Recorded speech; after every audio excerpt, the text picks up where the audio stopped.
Mindy Show on Kids Place Live. Tori, have you ever gone magnet fishing? What is magnet fishing? When you tie a magnet at the end of a fishing pole and then you go fishing for metal? Oh, no. Is that a thing that people do? Well, I remember, like in preschool doing this kind of thing where you would tie a magnet at the end of a string and then you would go to pick up things like paper clips and stuff. Well, apparently it's a thing where you take really strong magnets and you put them at the end of a fishing pole and you go fishing for metal objects like at the bottom of a lake. Well, most of the time you're not going to find any huge treasures, but there is a case over this last week in Johns Island, South Carolina, where a 6-year-old named Knox Brewer was magnet fishing on the bottom of Whitney Lake, all right, in Johns Island, South Carolina.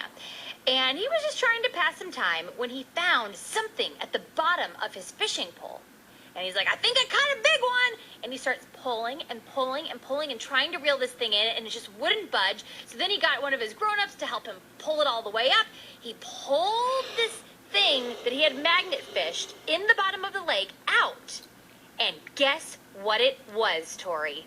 A giant chunk of submarine metal from World War II. Even better. It was a waterlogged, locked safe. You know, the kind of safe where you hide your valuables? So, he and his grown-ups were able to pry open this safe, must not have been a very good safe, and inside the safe, they found sunken treasure. No. Amidst all the weeds and the debris and the water that got in there, they found jewelry. They found credit cards. They even found a waterlogged checkbook.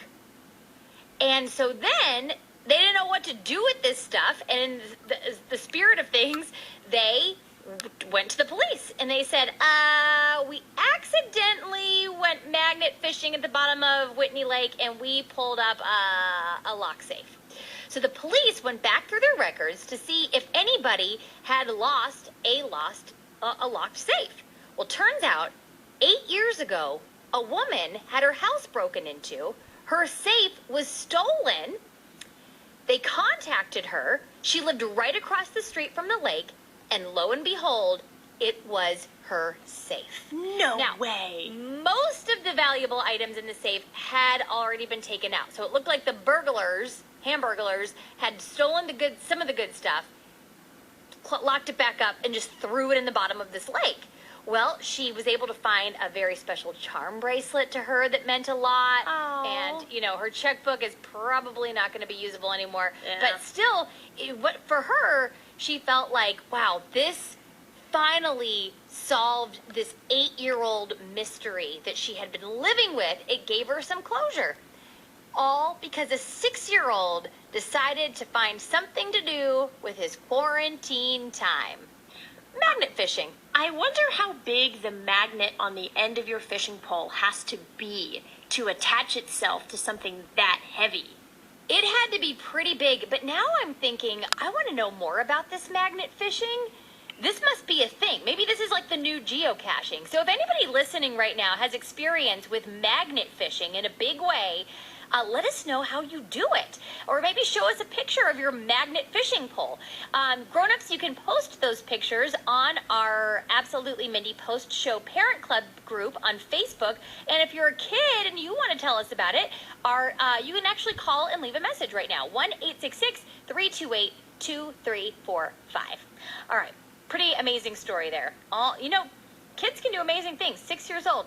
He solved an 8-year-old mystery and found sunken treasure. All right, when we come back, we have got the answer to last week's question. How many peanuts does it take to make a 12-ounce jar of peanut butter? I'll reveal the answer in just a few minutes.